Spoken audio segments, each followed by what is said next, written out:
Welcome back to the Town's End, and I'm going to be cooking a keto-friendly meal. And this time, someone requested over on my TikTok that I do it a little more carefully, so you can actually, see all of the ingredients that I'm using. And so I'm going to try this out. Set up the camera so I can actually just record the entire process that I'm doing right now. All right, got my bowl. So I always want to coat them with a little bit of olive oil, just because that helps the other seasoning stay on, and it also keeps it moist.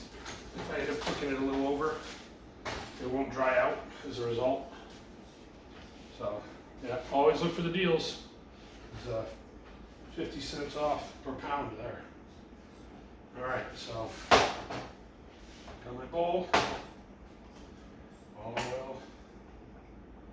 Just enough so you can, cover both sides of each piece. All right, and then I'd like to put the pepper and a little bit of black pepper and very old paprika, Hungarian paprika. Nothing wrong with it, it's just a little weak because it's old. Save these for later. I put these on after I get it all covered. So stir it up so it's evenly mixed. And time to put the chops in here. Oh yeah, almost forgot. Might as well start the preheat now. It's going to be 350 degrees since these are thawed out already.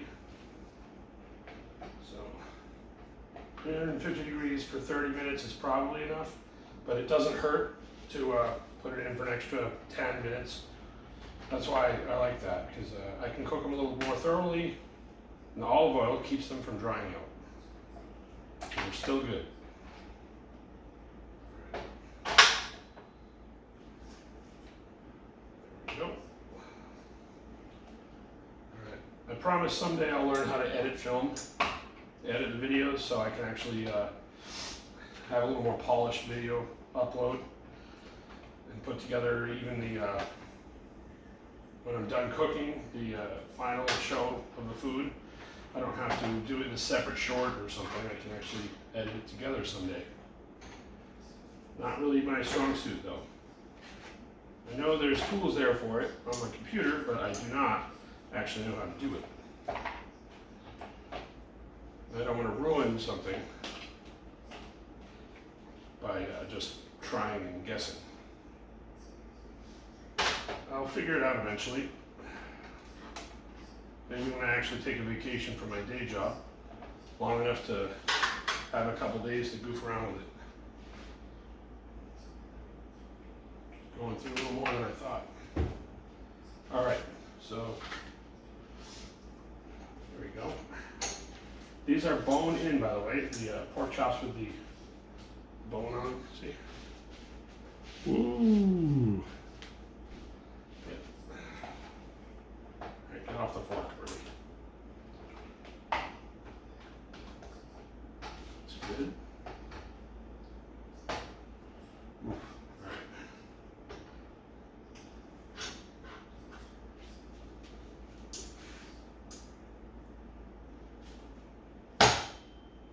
Okay, this one's humongous. I did not expect that. One, it's a little thinner than the others, but it's at least twice the size. Jeez. Whoa. Gonna be a little crowded for that last one. Alright. Just get it on there. Alright, I'm gonna sprinkle the other stuff on them anyways.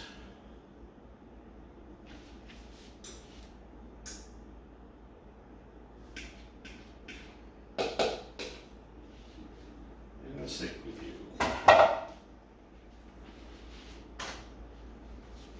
Okay. I got pork juice hands.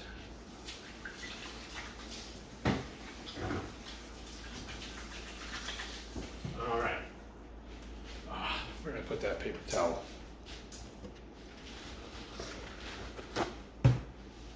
Oh, by the way, if you're wondering, what it is I'm wearing. This is, besides it being laundry day and me not having much else to wear, this is a gift I got from my nephew. Pretty cool. Figured I might as well try it on during the video. Yeah, no shoes on either because everything's in the dryer now. All right, time to season it the rest of the way. So, this is the stuff that works, that is delicious. Dry rub on, really on anything. I mean, it says pork and poultry, but honestly, it works on steaks, regular beef steaks too. And I've sprinkled it in other stuff. I put a little bit in the egg that I was scrambled up this morning to make my breakfast sandwich. Okay, and then this is just a finishing touch. It adds a little more flavor. And you know, it never hurts to have that little Parmesan flavor. It also adds salt without me putting salt directly on it, because this stuff is very high in sodium. All right, here we go. Who's up first, guys? All right. A generous layer, because this one, I'm gonna flip it over to do the other side, and some of it will fall off, but some of it will burn, which is okay, because honestly, it's just sort of like smoking them a little bit.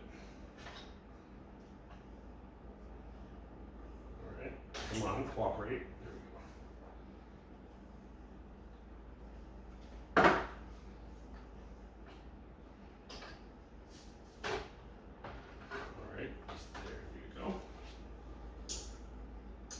And no, we're not going to eat all these tonight. I'm a pig, but not that much. So this is great because it means we have some leftovers for tomorrow. A couple of these are for Jack, and a couple for me, a couple in Tupperware. All right, that's good. So you can be generous with this dry rub. Unlike the lemon pepper, you know, that's pre-made that you shake on some chicken. I learned that the hard way when I was first trying out dry seasoning. And I put about the same amount on chicken that time. That was disgusting. It was definitely way, way too much. It was overwhelming salt and a hint of lemon flavor. So, yeah, salt and pepper pre-made shake-on stuff is very high in salt, so you've got to be light with it. This is very good, and it doesn't hurt it to put a little too much on. All right, so that's that. Forgetting something. Oh no, that's fine. It's Parmesan time. This also, when I do this to chicken, after I put a little bit of oil and stuff on it, the Parmesan, when I cook it, overcook it by like 10 or 15 minutes, the chicken, it acts like I put a breading on it without adding the carbs that are in the breading. Because it's just slightly burnt Parmesan cheese instead. Okay, so that's gonna beat before we can put it in. Wow, can't beat that timing. That was ridiculous. All right. There you go. Okay, 5 before 8, that's fine. So it's 7:55, I mean, it's 8:25 will be 30 minutes. I can check it, but I'll probably leave it in a little, like 5 or 10 out over. Now, vegetables. Instead of canned this time, I think I'm gonna go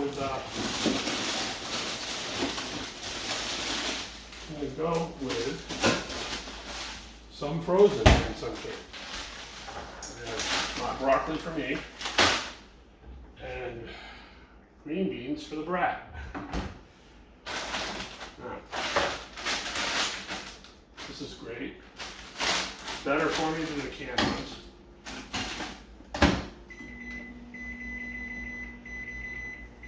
All right.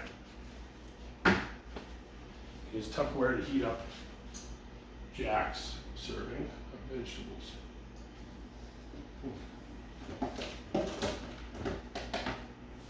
Tupperware I'll probably be putting it with the leftovers in anyways.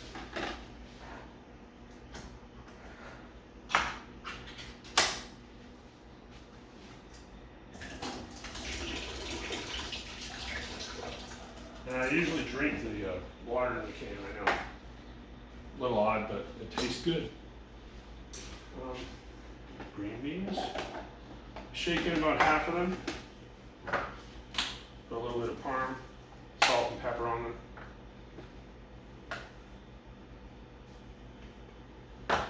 And this, like I said, goes good on everything. And this, put the rest in there, and when I warm it up with the cover on, I'll just shake it to make it more a little evenly mixed. This fork is done, raw pork fork. All right, now if you're dealing with raw pork, you got to make sure you disinfect afterwards. Besides your hands, which I already did a couple times. Dang it. But the shelf where I had that raw pork fork sitting,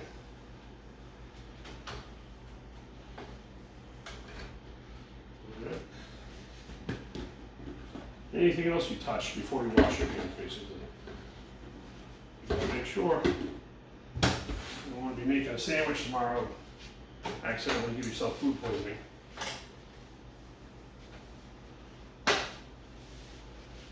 There we go. Alright, that's probably enough for that. Alright, so it's going to take a little while because my frozen broccoli takes a while. Beans only take like a minute or two to get hot, and they'll sit there till ready to plate. See, I'm gonna microwave it with one corner open so it doesn't dry out. All right, guys. You know what? I'm very close to 200 subscribers, and I still have that box of Century eggs that I promised I'd try. And it's looking disgusting, but just got a few more to go. So please like, comment, and subscribe. All right. And if I get it, if I get 200, maybe 202 would be good, because YouTube's been doing something funny where suddenly there's a rise in subs and then one or two drop off. And I found through looking at the analytics, it's because there's some fake accounts out there and they periodically check on things, and when they find that it's a fake one or a scammer or spammer, they delete the account, and that's why your subs drop sometimes a little bit here and there. That makes sense. So, yeah, almost at 200. So like, comment, and subscribe, and share it with people who are into cooking shows or anything, because I also started a few new playlists where I'm going to put certain things like Townsend content is kind of a catch-all for goofy videos and whatever I want. But I have one I'm starting to go back to the gym, so I'm going to do some videos here and there, shorts, during, maybe after, some funny stuff. And then I'm going to do the challenge when I reach 200. And I'm looking for suggestions and in the comments for other content. I did today's actually because of somebody on my TikTok that said they really liked the pork chops that I cooked, but they wanted to see in more detail what I did to make them. All right, so there's that. Now what I'm going to do is because I can't edit video, I'll just post the after. Will be a short. I'll do just a video of me plating it, and so you can see what it looks like when it's done. And yeah, so there's not much else I can tell you. First time I've done this way, but I may do it more. I have another camera, I'm not sure how to use everything yet or set it up. That ring light over there, which is amazing how it doesn't completely blind me, but does light everything up. All right, I'll let you know how it comes out in a short video a little later. And I'm gonna make a short advertising this one before I post the long video. Thank you everyone for watching, and like, comment, and subscribe again. I know, I'm repeating myself. But I'll see you next time here on the Townsend.